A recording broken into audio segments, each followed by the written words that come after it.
everyone, and welcome to another Scots Way podcast. And today I'm joined by writer and journalist Nick Holdstock. Hello, Nick.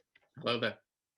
And Nick's here to talk about his novel Quarantine, which for the video version, I'll hold up my copy. How do you describe quarantine to people, Nick? Wow, nice easy one, to start with. Yeah, it's my job, I should be doing it, but I'm genuinely interested. It's such a kind of different novel, I think. Well, you know, I told them that it's a book about a post-pandemic kind of society.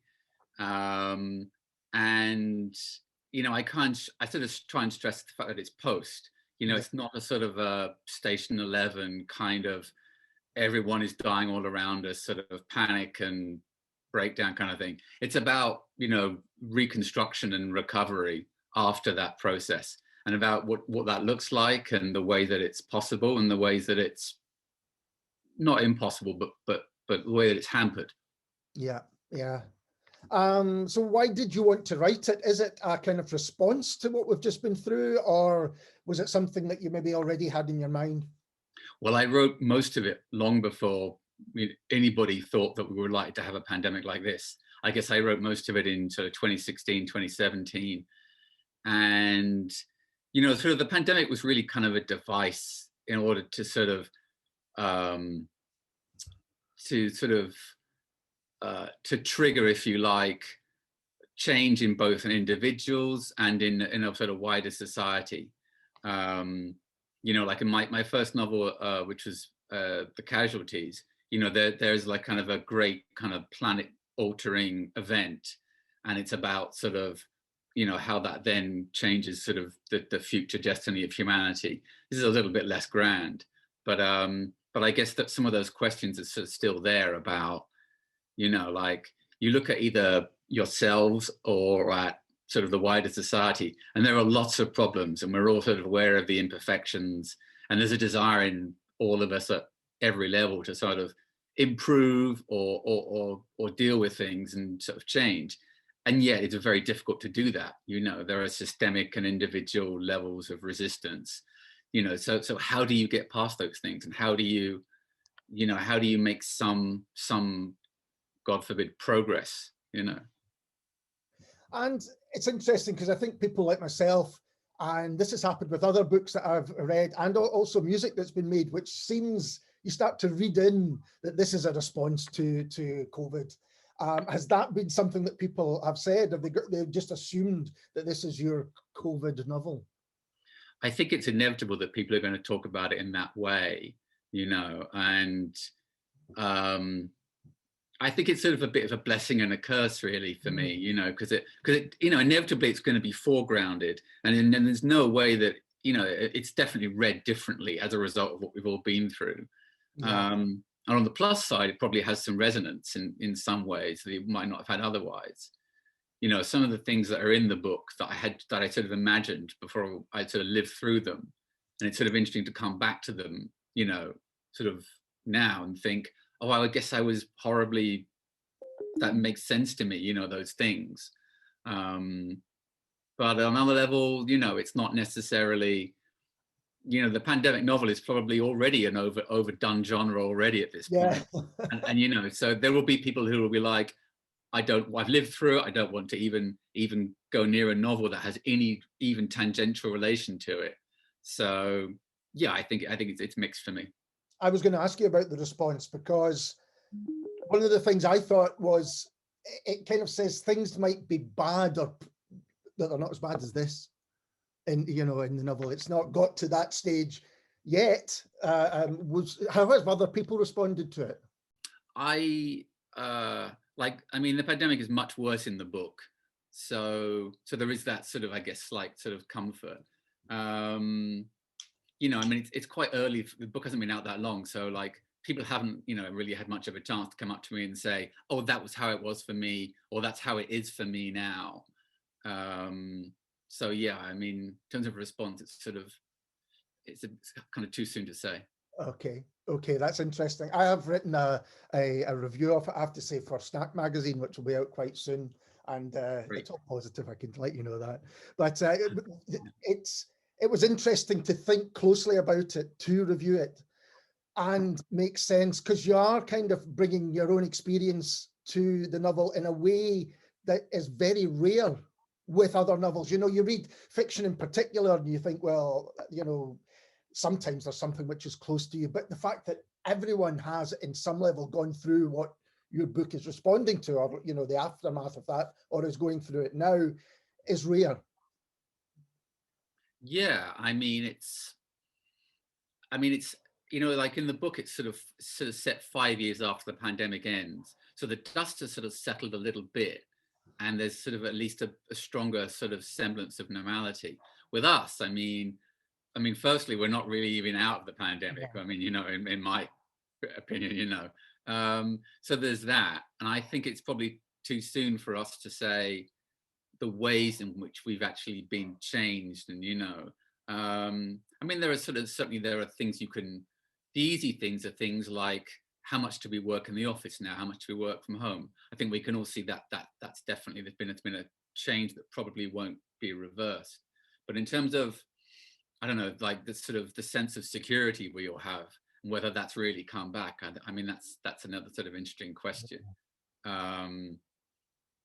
Yeah, I mean, my feeling right now is that we're sort of on a bit of a funny sort of tightrope at the moment in terms of looking forward and looking over our shoulder at the same time. Yeah, I think that's very true. We just don't know what's coming next, and that, you know, brings its own stresses. I'm interested in the structure of the book because you've got two narrators, Lucas and Rebecca. What can you tell us about them and their kind of situations without giving, you know, spoilers away? I mean, okay, so Rebecca is a virologist in New York, you know, who worked on the vaccine for the virus, and you know, she's a very sort of capable, sort of controlled person who, you know, very much sort of doesn't quite believe that things are over.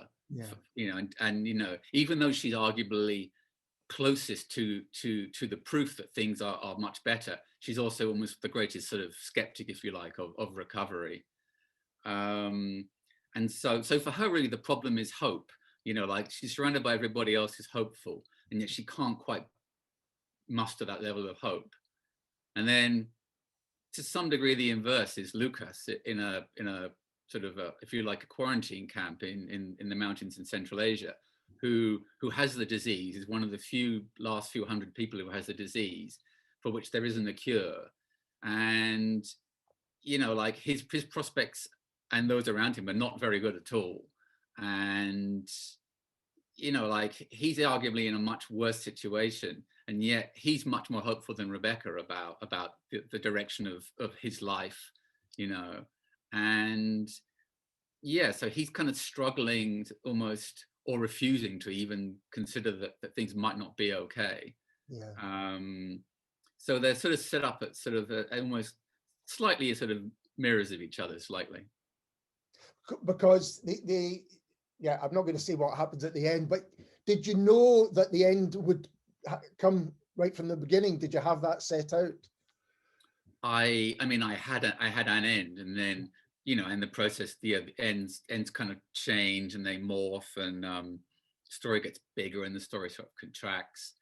I mean, there was some, I think, sort of the general arc of the characters was probably there from the beginning. Right. Yeah, and in the way that the plot is just really in the service of that kind of thing. And I was wondering how you actually wrote it. Was it a case that you said, here's Rebecca's story, and you wrote that, or were you jumping between the two characters as we do as readers? I think that initially I wrote most of it, and I kind of jumped between them, and then I wrote sort of some of the book later. I did some work to it later, and for that I wrote them kind of in separate chunks. Right. And probably in retrospect, it's much easier to sustain different voices if you're staying within them and you're not jumping around. You're not thinking, oh, this person is trying to use American English and this person is using some slightly Europeanized kind of English, you know. So in terms of sort of even consistency, and you know, like Rebecca is a, you know, she's a very smart person, but she's not from the humanities. She doesn't have that background, so she doesn't necessarily speak the way that's the way that Lucas would speak, who is a sort of humanities scholar. So in terms of sort of the writing and the voice, you know, I mean, probably the best way is to try and write them separately, but in terms of trying to sort of, in terms of trying to get like, in terms of trying to sort of bounce them off each other, if you like, on a sort of thematic or level, it's easier to write them together. So there isn't sort of a perfect way to do it. And because they are two very distinct, not just distinct voices, but distinct worlds that they're in. And if we can go on to talk about the kind of camp life for Lucas, when we start reading these sections, I was taken back to Hobbes' idea of the state of nature being nasty, brutish, and short. And it seems that these camps almost, you know, that's a good description of what's going on there. Yeah, I mean, if you put a lot of people in a place who maybe don't have many prospects and much control, then, you know, like all kinds of impulses are going to come out and they're not going to be checked. Like, you know, if you're with a bunch of people who don't think they have very long left, you know, then arguably there's not necessarily much reason why they should, I suppose, stay in control, if you like. Yeah, I mean, they're in a situation that's quite sort of exceptional, if you like. And I mean, there's kind of a hint sort of in the book that the previous camps they were in were actually much worse. Yeah. You know, so this is almost kind of the slightly better version of the camps for them. And as you say, I mean, throughout the whole book, there is this hope despite everything that's going on. And I take it that was important for you to get out. Yeah, I mean, I mean, obviously I could just write a book that's entirely bleak all the way through. And maybe when I was younger, I might have written a book where it just ends on the same dark way. But I think you're sort of missing an opportunity to try and at least suggest what some kind of recovery could be. You know, like, I mean, I don't think you have any obligation to provide sort of happy endings or anything like that. No. And I don't think there are happy endings to certain kinds of stories. But I think for a narrative that's interesting, there has to be some development at least, you know. And if everything just stays bleak on the same level throughout a novel, that can be quite a long journey. Yeah, because there is real kind of humanity and forgiveness and as you say, development in a lot of the characters, even though the things that they are being forgiven for are horrific. Yeah, I mean, I think there has to be limits to sort of recovery and forgiveness and things like that. But at the same time, you know, if you want a reader to sort of believe in the characters and to be able to connect to them, you don't have to like them, but you have to at least find them plausible, I think. Then there has to be some sort of development, and you have to see the complexity of characters and people. Otherwise, it's not true, and it's also not very interesting. Yeah. I'm interested because you've traveled and written about China quite widely, and we hear about re-education camps and internment camps and things like that. Did your work in the non-fiction feed into quarantine? I don't think it consciously did. I mean, you know, I mean, in terms of the idea of, I mean, you know, like the re-education camps in China are, you know, no one is there like voluntarily, you know, whereas, you know, oddly, of the people in those camps in the book are sort of did initially choose to be there. Even they might want to leave now, but they did initially choose to come there. But on kind of on a deeper level, you know, I probably, through the journalism, I did sort of probably have to at least imagine sometimes, you know, what it might be like to feel that sense of powerlessness, you know. And, you know, there is, you know, more and more sort of first-hand testimony from people in China who have been in these camps. So I think my own imagination of that was no doubt informed by the very real kind of ordeal that those people sort of have been through. As an aside, were you in China at all during the pandemic or even recently? No, I haven't been there for a little while. Um, no, and I don't think I'm going to be back there that soon. It doesn't. I mean, not even as a tourist. Yeah, it's not a good place to be right now in any way, and very hard to work there as a journalist right now. Right. I wondered that because to me, it does seem like quite a brave place for a journalist to write about. Yeah, I mean, I think journalists are most sort of non Chinese national journalists in China are not generally in that much danger, you Right. know. I think the worst that happens to most non-Chinese journalists in China is that they get either deported, Right. they might be harassed a little bit by the police, they might be followed a bit, but the risks for most non-Chinese journalists are much smaller than a Chinese national, for example. Mhm. Which is not true of many other regimes where many would treat journalists much more harshly, Yeah, foreign journalists much harshly. sure. So I mean, do you know how China responded to the pandemic that, of course, sort of started there? I mean, obviously I read it like everybody else, the Yeah. kind of sort of the initial sort of denial of stuff in Wuhan. And then once there was sort of the sense that things couldn't be controlled, then the sort of the sort of the restrictions that were put in that went so far beyond anything that we saw in this country, the literal lockdown of places, to the point where people were really not allowed to leave their homes, and technology was used as part of that in a way that wasn't done here. And we've just seen recently in Shanghai, where the lockdown has kind of was brought back in again, and so they're in a sort of they have a very different model for trying to deal with these things. And in the book I don't talk about China very much, except for one point where I mentioned that that China was able to control its borders very well, Yeah. Which I wrote long before the pandemic, but did turn out to be true. I mean, so it's sort of, yeah, there's a sort of strange, sort of slightly unconscious parallel that's going on between the journalism and the fiction there. Yeah, yeah. And you say you started writing chunks of this in 2016, but when did you finish it? Was that during, COVID time?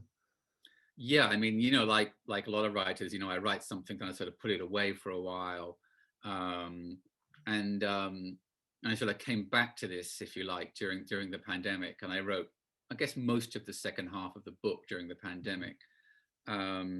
So yeah, we were very much in the middle of the pandemic when I was writing it, and I think probably the only, as far as I know, the only kind of clues to that are, I think in part two, there's a few phrases that people use that maybe we didn't use before the pandemic. There's a bit where Rebecca is talking to someone, and she describes people as super spreaders, Mm-hmm. and I don't think that was a phrase I used before the pandemic. So there are a few little ways that the second part is kind of marked by the time I was writing it. But yeah, that's kind of the timeline of it. Did you think when everything was starting to lock down and it was clear that this was a pandemic, did you think, that reminds me of something I've got in my drawer? Was that a part of it? I mean, like the writing and the publication process are both quite separate, strange things. Yeah. And it did occur to me that maybe there would be some interest at this point, but it also occurred to me that people, again, during the pandemic, might not want to even consider commissioning a book about that. Mm-hmm. We talk about things being too soon. Well, it's definitely too soon when when it's still happening, kind of. So it did occur to me. And I guess I met both reactions. I got some interest from some people, and some other people were like, absolutely not right now, It's really interesting because I know that publishing side of things can take a while, people to obviously read it, and then you get editing and all of that stuff. So it would take, I guess, someone quite brave, I mean, or risky, so let's put it that way, to say, do you think people are going to be in for this? Because people could be, this is the last thing I want. Yeah, and I still feel that there is that sort of, you know, it could go both ways kind of thing in terms of whether there's sort of the interest there is. Yeah, I mean, you know, publishing as an author, you have a sense of how publishers make their decisions, but you're not on the inside in the same way. Yeah. So, you know, there is a great deal of chance in terms of what's going on, not just in the world, but in terms of within publishing. Yeah. And they're not always the same things, you know. So, so yeah, you need a certain, the time has to be right, you know, in some ways, whatever you're publishing. So I think it's always important as a writer to take a very long view of anything you write and think, you know, you might be happy with it, but again, the time may not be right, and it may have to live in a drawer for a while. Yeah, I was chairing a panel of, there was 3 writers, and then there were 3 editors as well, and we talked about the relationship there, and all 3 of them said how big a thing luck and chance played in them actually, you know, first getting published. Absolutely. You know, it can really just be that you run into the right person somewhere, or somebody hears you do a reading, or you write a piece for somewhere, and that strikes a chord with the right person at the right time. And, you know, and there's a lot of serendipity involved in there. But on the other side of that, there's no way you're going to have good luck if you're not patient and you keep trying. So that's what you have to tell yourself anyway, in terms of taking the long view of things. You know, like, I mean, when you're in your 20s, you might think, oh, you know, you just write a great book, and then you get an agent, and then you get published, and it's all wonderful. And that does happen to people, but it's not really the main story. It's not many. Yeah, I think that's right. And you mentioned your first novel, The Casualties. It sounds as fascinating as Quarantine. Could you talk a little bit about that and how you came to be published yourself? Well, that is an Edinburgh novel, which is it was basically about Stockbridge, where I used to work in a bookshop, and the main character of that is a guy who works in a bookshop, and the book is essentially somebody looking back on our time now from quite far in the future, you know, and trying to almost explain what it was like to people, say, you know, 60, 70 years from now, what our world was like, you know, and it becomes clear that there's been great sort of things have happened that have radically changed the whole world. And in a way that the way that we live now is unthinkable for those people, and almost, you know, almost unfathomable to them in some ways.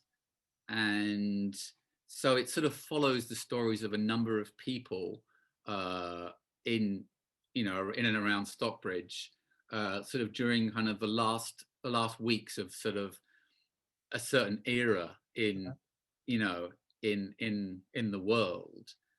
And I'm not sure what else to say about it without spoilers.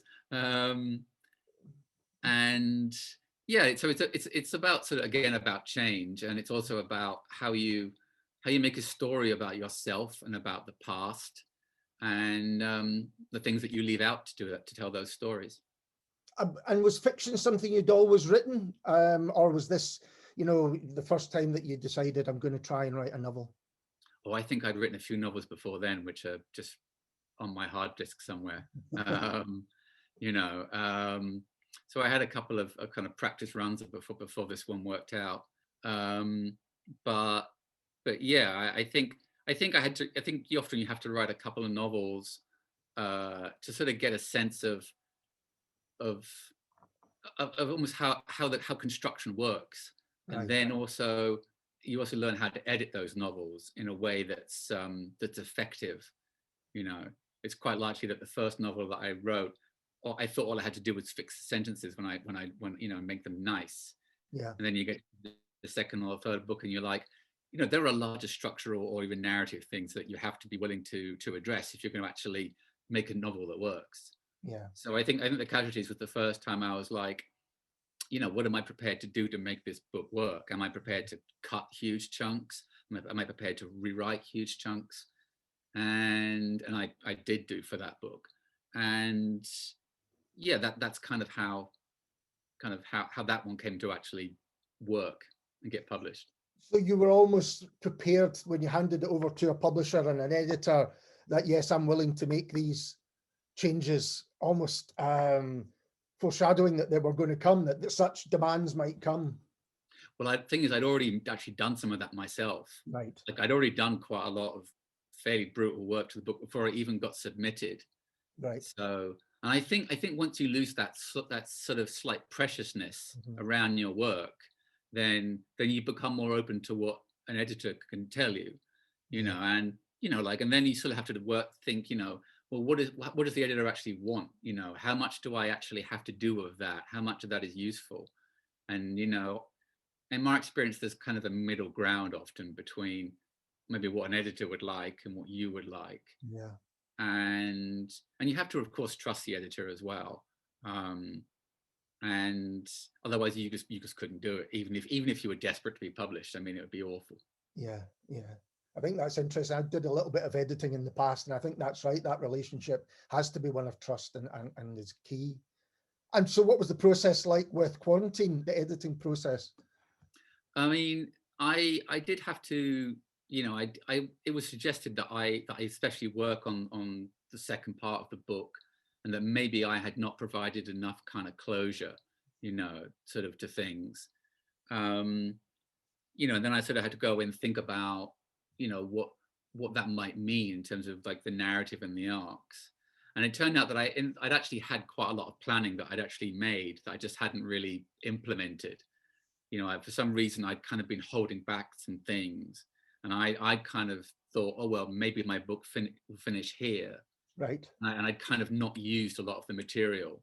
And I'd sort of maybe kind of ended it a little prematurely.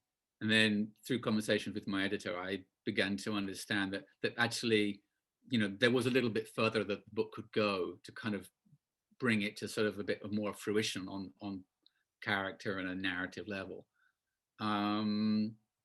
Which is all fine, but then you can end up with a book that's a bit too long.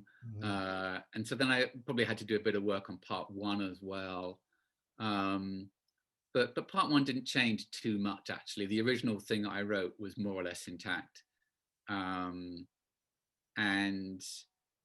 you know, I didn't have too much trouble writing the second part because I think I had everything already there, and it's just a matter of sort of bringing things together, if you like.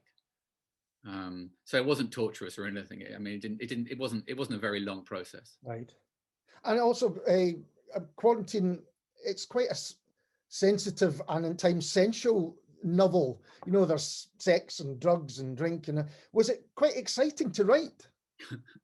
Well, you know, in the life of a writer, there's none of those things. So I mean, you know, it's all vicarious kind of stuff, especially during lockdown, I can tell you. I mean, yeah, I don't know. I mean, I mean, I think those elements are there partly because, you know, that they make sense for the people that are there. Absolutely. And I think also as a reader, I like things to happen in books. You know, I quite like there to be, you know,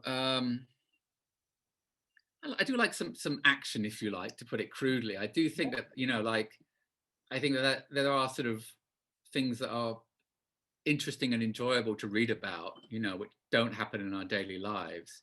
And if you have a plot and a situation that justifies those things so that they're not gratuitous, then by all means, let's explore darker or more sensual kinds of areas. And I think it really works in separating the two lives. So you've got this kind of almost sterile environment that Rebecca is in, certainly more controlled, and then you've got the kind of wild times that Lucas and you know what he's experiencing in the camp as well. Yeah, I mean, she's very much closed off to almost every kind of sensation, you know, or there's some barrier between her and almost any kind of sensory experience, whether it's eating or drinking or sex or touching people. you know. So that was a very sort of controlled, she's very much at a remove from other people and from her own experiences, you know, whereas Lucas is you know, is in a free for all essentially, and it gets more and more as the book goes on, you know, like he has less and less barriers to things that he will and will not do and experience, you know. And you know, and on a physical level, you know, like he goes through like a great deal in the book, you know, like in terms of, you know, if you think of the body as a place of where, I don't know, like you learn things at a physical level, then like he goes through quite an extreme sort of set of experiences, you know, precisely the things that Rebecca is trying to avoid, you know. So, Nick, what's next for you? Can you tell us, is there another novel? I guess you're too close to this one probably for that to think, but yeah, do you have any plans for something? Well, I mean, you know, because I wrote this most of it a while ago, I have a couple of other projects that are sort of, they're pretty close to being ready to be, you know, sent to the tender mercies of the publishing world, you know. So yeah, so I mean, that is one of the virtues about just getting on with new things. So I do have some other projects, and it's sort of, you know, it sort of depends on sort of how that works. But the next thing I sort of try and publish will be a novel, I'm sure. Right. Well, Nick, thanks so much for talking to me today, and all the best of luck for Quarantine. It deserves to be read far and wide, I think. Thanks very much. And we'll be back soon with someone completely different.